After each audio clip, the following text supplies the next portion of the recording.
ઈશુદાનભાઈ, તમારું સ્વાગત છે પોઝિટિવ પ્રકાશ ખૂબ આભાર ચેનલમાં. પ્રકાશભાઈ. આપણે દર્શક મિત્રો ઈશુદાનભાઈ સાથે વાત કરીશું. એમણે અહીંયા ધમ્મ દિવાકર એટલે કે મહેસાણામાં વિપશ્યના સાધના શિબિરમાં આવ્યા છે. હવે આવા વ્યક્તિ જો ટાઈમની મારામારી હોવા છતાં 10 દિવસ સમય કાઢવો ખૂબ જ મહત્વનું છે. તો આપણે સાહેબને પ્રશ્ન પૂછીએ, ઈશુદાનભાઈ સાથે વાત કરીએ.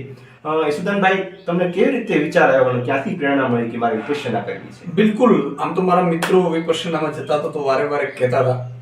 પછી અરવિંદ કેજરીવાલજી જ્યારે હું આમ આદમી પાર્ટીમાં જોડાયો તો એ દર વર્ષે વિપશ્યના કરતા હોય છે. મુખ્યમંત્રી તો હમણાં બન્યા હતા 8-10 વર્ષથી પહેલાથી. એટલે જ્યારે મારે વાતો થતી હતી ત્યારે આધ્યાત્મિકતાથી તો એમણે મને કહેલું કે ઈશુદાન તુમ વિપશ્યના કરો, અને કે મુझे भी बहुत इच्छा है. એટલે મેં કચ્છમાં બાડામાં પહેલી વિપશ્યના કરી. મને ખૂબ એટલું અંદરથી એવું થયું કે ભાઈ ખરેખર હું ધ્યાન સાધના તો 15-18 વર્ષથી કરતો, પણ સાચી ધ્યાન સાધના શું છે, અંદરની ખોજ શું છે, અંદર મનને કઈ રીતે આપણે એને સૂક્ષ્મ બનાવવું અને શરીરમાં કઈ રીતે એને ફેરવી અને શરીરના એક એક કણને કઈ રીતે જાણવું, એ મને અનુભવ થયો. અને પછી મેં બીજી મહેસાણામાં પણ કરી, દિવાકર ધમ્મા દિવાકરમાં, અને ત્યાં હું મારી ફેમિલીને પણ લઈને આવ્યો કે જેથી કરીને વિપશ્યના એક ઘરમાં જ્યારે વિપશ્યક સાધક હોય છે તો એ સાધક કોઈ પણ દુઃખ હોય, કોઈ પણ સ્ટ્રેસ હોય, કે બહુ અત્યારે સ્ટ્રેસવાળી જિંદગી થઈ ગઈ છે, ભાગદોડવાળી જિંદગી થઈ ગઈ છે, એટલે નક્કી કર્યું કે કોઈ પણ કામ હોય દર વર્ષે એક વખત અથવા 1.5-2 વર્ષે એક વખત વિપશ્યના શિબિર કરવી, જેથી કરીને 1-1.5 વર્ષ સુધી ઉર્જા મળે છે. સરસ. આજે મેં આ બધું જાણ્યું છે ત્યાં સુધી વિપશ્યનામાં જે યુવાનો છે, વડીલો છે, પછી તમે જુઓ બહેનોમાં, અને જે સારું સંતાન ઈચ્છે છે એ પતિ પત્ની પણ એક વિપશ્યનાના માધ્યમથી, એક પ્રેગ્નેન્ટ બહેનો પણ અહીંયા આવે છે કે જેથી કરીને એને ત્યાં જે બાળક જન્મે છે ધમ્મા બાળક આવે. અને ધમ્મા બાળક જન્મે તો એ સામાન્ય બાળકથી કઈ ગણું બધી રીતે, એ બુદ્ધિની હોય, વિલક્ષણની વાત હોય, તાર્કિકની હોય, એટલે ખૂબ અને પોતાની જીવન સ્ટ્રેસમાંથી પણ કઈ રીતે મુક્ત રહી શકે એવું બાળક આવે છે ઈશ્વરની કૃપાથી, ગુરુ શક્તિની કૃપાથી. એટલે મને તો ખૂબ આનંદ આવે છે આ શિબિરમાં 10 દિવસ. જો કે તપસ્યા છે, કષ્ટ પડતું હોય, મનને કઈ રીતે, એક 3 દિવસની જે પેલી સાધના હોય આપણી આનાપાન, એમાં આપણે ખબર પડે છે કે આપણું જે મન છે એ કેટલી સ્પીડે ભાગી જાય છે, કેટલી સ્પીડે ભાગી જાય, 20 સેકન્ડ 25 સેકન્ડ ભાગી જાય છે. તો આ બધું અત્યાર સુધી માણસોએ છે એ જાણ્યું નથી. એટલે જ જે વિપશ્યના સાધક હશે એ ક્યારે આપઘાતનો વિચાર નહીં કરે, એ સ્ટ્રેસમાં પણ રસ્તો શોધશે. હું તો એમ કહું છું જે સીઈઓ કંપનીના છે મોટા મોટા, એ પણ પોતાની કંપનીની પ્રગતિ માટે પણ વિપશ્યના કરે છે. એટલે કે એની જે એક સાથે હજારો ફાયદાઓ છે. એટલે ધાર્મિક છે, આધ્યાત્મિક છે, સાચો ધર્મ શું છે, એટલે મને તો એવું લાગે છે કે વિપશ્યના સાધના છે એ આપણા જીવનની ખોજ છે અને અંતિમ લક્ષ્ય વિપશ્યના સાધના. ઈશુદાનભાઈ, બીજો મારો પ્રશ્ન તમને એ પૂછવાનો છે કે તમે જે વાત કરી કે અંદર જે સૂક્ષ્મ વાત છે અને એક શુદ્ધ ધર્મની વાત છે, તો જે આ 10 દિવસ દરમિયાન જે તમે શરૂઆતમાં વાત કરી કે આનાપાન 3 દિવસ થાય પછી વિપશ્યના, તો જે 10 દિવસના આખરે તમારા જે અનુભવો છે અને પ્રતિભાવો છે એ દર્શક મિત્રોને. બિલકુલ, જુઓ આમાં એક વસ્તુ એ છે પ્રકાશભાઈ, મેં જોઈ, હું સતત છે આ બીજી કરવા આવ્યું. પહેલી વિપશ્યના મને ખૂબ અઘરી પડી હતી, કારણ કે ત્યાં મેં મૌનનું થોડું પાલન ન કરી શક્યો હતો. આમાં તમે શીલનું પાલન ખૂબ કરવાનું હોય છે. જો શીલનું પાલન આપણે નથી કરતા તો ગુરુ શક્તિઓ આપણે એટલી સાથ નથી આપતી. આ વખતે મેં નક્કી કર્યું કે મારે ખૂબ જ શીલનું પાલન કરવું છે. 8 શીલ જે હતા એ મેં બારીકાઈથી એના ઉપર ફોકસ કર્યું.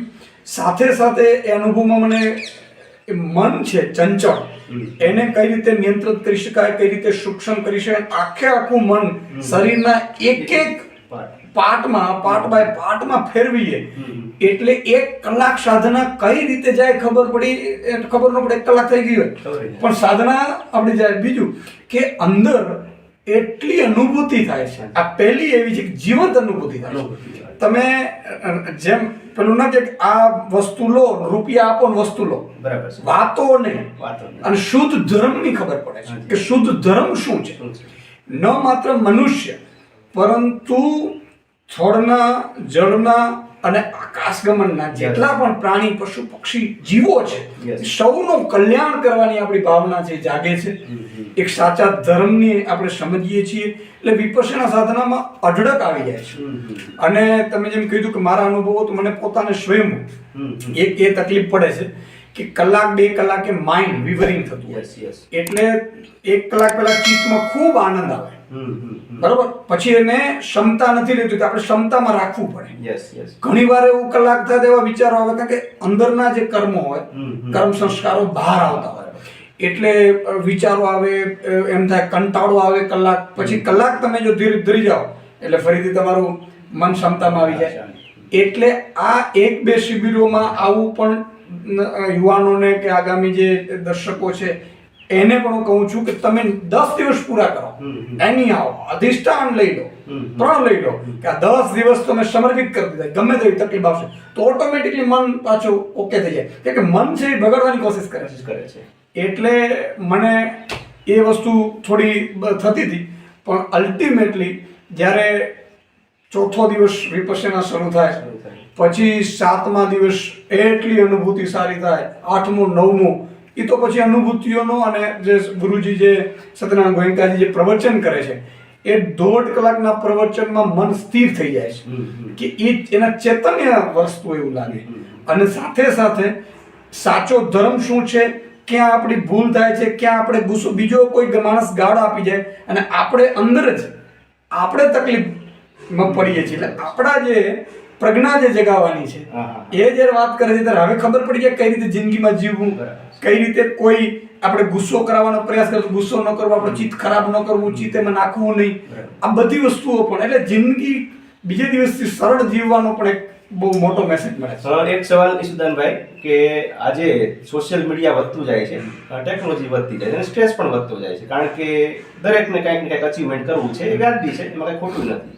પણ જે યુવાનો ક્યાંક ને ક્યાંક ભટકાઈ રહ્યા છે, રોંગ દિશામાં જઈ રહ્યા છે, તો આજના જે યુવાનો જે શિક્ષણ લઈ રહ્યા છે, ઇતર પ્રવૃત્તિ કરી રહ્યા છે, તો એમનો વિપશ્યના વિચારના આધારે આપને શું સંદેશ?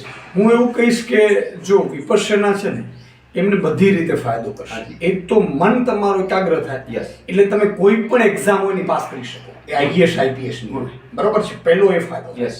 બીજું કે મન એકાગ્ર થાય અને નિર્મળ થાય એટલે કોઈ પણ સ્ટ્રેસ આવે, કોઈ પણ જાતની તકલીફો આવે, તમે બીજાને તકલીફ ન આપો એટલે સ્વાભાવિક તમને તકલીફ ન આવે. આપણે ભૂલ શું કરીએ છીએ કે 80% લોકોના એ ગંદા ચિત્તની સાથે આપણે રમીએ છીએ રોજ. એટલે શું થાય કે આપણે પણ ભૂલો કરીએ, ખોટું કરીએ એટલે પ્રકૃતિ દંડ કરે. પ્રકૃતિ દંડ કરે પછી આપણે વિચલિત થઈ જઈએ, વ્યાકુળ થઈ જઈએ. અને વ્યાકુળ થયા પછી એવા નિર્ણયો લઈએ છીએ. અત્યારે તમે જો ગુજરાતમાં દરરોજ 6 આપઘાતો થાય છે, એટલા બધા બળાત્કારો થાય છે, એટલા બધા આ શું કામ? કારણ કે એને સાચી દિશાની ખબર નથી. મનુષ્ય અવતાર શેના માટે મળ્યો છે? 84 લાખ યોની પછી મનુષ્ય અવતાર મળ્યો છે. અને આપણે આપણા જીવને, આપણા આત્માને, આપણા ચિત્તને નિર્મળ એકાગ્ર કરી શુદ્ધ કરવાનો છે અને મુક્તિ તરફ આગળ વધવાનું છે. એના બદલે ફરીથી આપણે કર્મો એવા કરીએ છીએ, બરાબર છે, કે ફરીથી જીવ જંતુના ફરીથી આપણે યોનિઓમાં ફરવું પડે. એટલે યુવાનોને મારે ખાસ સંદેશ છે કે એકવાર વિપશ્યના કરો, બીજી વાર વિપશ્યના ખુદ એને લઈ આવશે, પછી એના પરિવારને લઈ આવશે. અચ્છા, વિપશ્યના જે આ પરિવાર રહેતો હશે ત્યાં કોઈને નડશે નહીં અને કોઈ એને પ્રકૃતિ પણ એને સાથ આપશે, ગુરુ શક્તિઓ પણ સાથ આપશે. એટલે આજુબાજુનું વાતાવરણ પણ એટલો બધો સારો થઈ જશે. એ ઓફિસમાં જ્યાં હશે ને ત્યાં પણ એને કઈ તકલીફ નહીં પડે. અને એટલા કઠોર તપસ્યા પણ અહીંયા થાય છે કે જેથી કરીને એને મોહ, માયા, સુવિધાઓ આ જોઈએ. ઘણાને તમને ખબર હોય તો પાર્કિંગ ઉપર ઝઘડા થાય, ઘણાને સારો સોંગ ના વગાડે એટલે પતિ પત્ની ઝઘડે. તો એકવાર વિપશ્યના કરીએ તો બધું સમસ્યા તો એમને એમ સોલ્વ થઈ જાય. એટલે જિંદગી છે ને એ એટલી સરળ એ નીકળવાનું. છેલ્લો પ્રશ્ન પછી મેં સાંભળ્યું છે કે વિપશ્યનામાં દરેક માણસ વ્યક્તિ કરી શકે કે કઈ હોય છે ક્રાઇટેરિયા કે જાતિ કે ધર્મ કે? નહીં, કશું જ નહીં. અહીંયા સૌથી મોટો પછી વસ્તુ એ છે કે દરેક ધર્મ, જાતિ, જ્ઞાતિ, દેશનો, દુનિયાનો કોઈ પણ વ્યક્તિ વિપશ્યના કરી શકે. અને આ 10 દિવસની, 7 દિવસની, 20 દિવસની, 30 દિવસની, 45 દિવસની સાધનાઓ હોય છે. અને મેં એટલી લાંબી નથી કરી, મેં 10 દિવસની મેં કરી છે. તો આમાં કોઈ ધર્મ જાતિ નથી આવતી. તમે વિપશ્યના કરી જાઓ તો સાચા ધર્મની પણ તમને ખબર પડે. એટલે બહુ મોટો મેસેજ. અને એ વિપશ્યના જે મેં કીધું એમ કે જ્યારે યુવાનો કરશે તો એને એના પાત્રો પણ એવા સાધકો મળશે. ગુરુ શક્તિ એમને એવા જ પાત્રો આપે તો એનો જિંદગીનો કકડાટ પણ ઓટોમેટિકલી નીકળી જશે. અત્યારે જુઓ તમે, પતિ પત્નીના ઝઘડાના છૂટાછેડાના કેસા બહુ વધે છે. તો એ પછી સ્ટ્રેસ, નોકરી ન મળે એટલે વ્યાકુળ થઈ જાય. તો અહીંયા તમે 6 મહિના નોકરી નહીં મળે તો ઓટોમેટિકલી તમે બીજે, કારણ કે તમે જીવતા શીખી ગયા છો. એટલે જીવતા શીખવાનો, આધ્યાત્મિકતા શીખવાનો બહુ મોટો મેસેજ છે. કોઈ પણ વર્ગ, જ્ઞાતિ, ધર્મ, જાતિ કે વ્યક્તિ કરી શકે છે. ગુડ. થેન્ક યુ ઈશુદાનભાઈ, તમે મારી ચેનલમાં અને મને ઇન્ટરવ્યુ આપ્યું અને તમારા જે વિચારો છે વિપશ્યના વિશે જે વાત છે અને યુવાનોને ખાસ તમે જે વાત કરી કે આજના સ્ટ્રેસમાં ખરેખર જરૂરી છે. તો દર્શક મિત્રો, આપણી સાથે ઈશુદાનભાઈ ગઢવી હતા અને ખૂબ જ મોટું નામ છે. એમણે 10 દિવસ વિપશ્યના કરી અને એમના આધારે એમણે એના અનુભવો રજૂ કર્યા છે.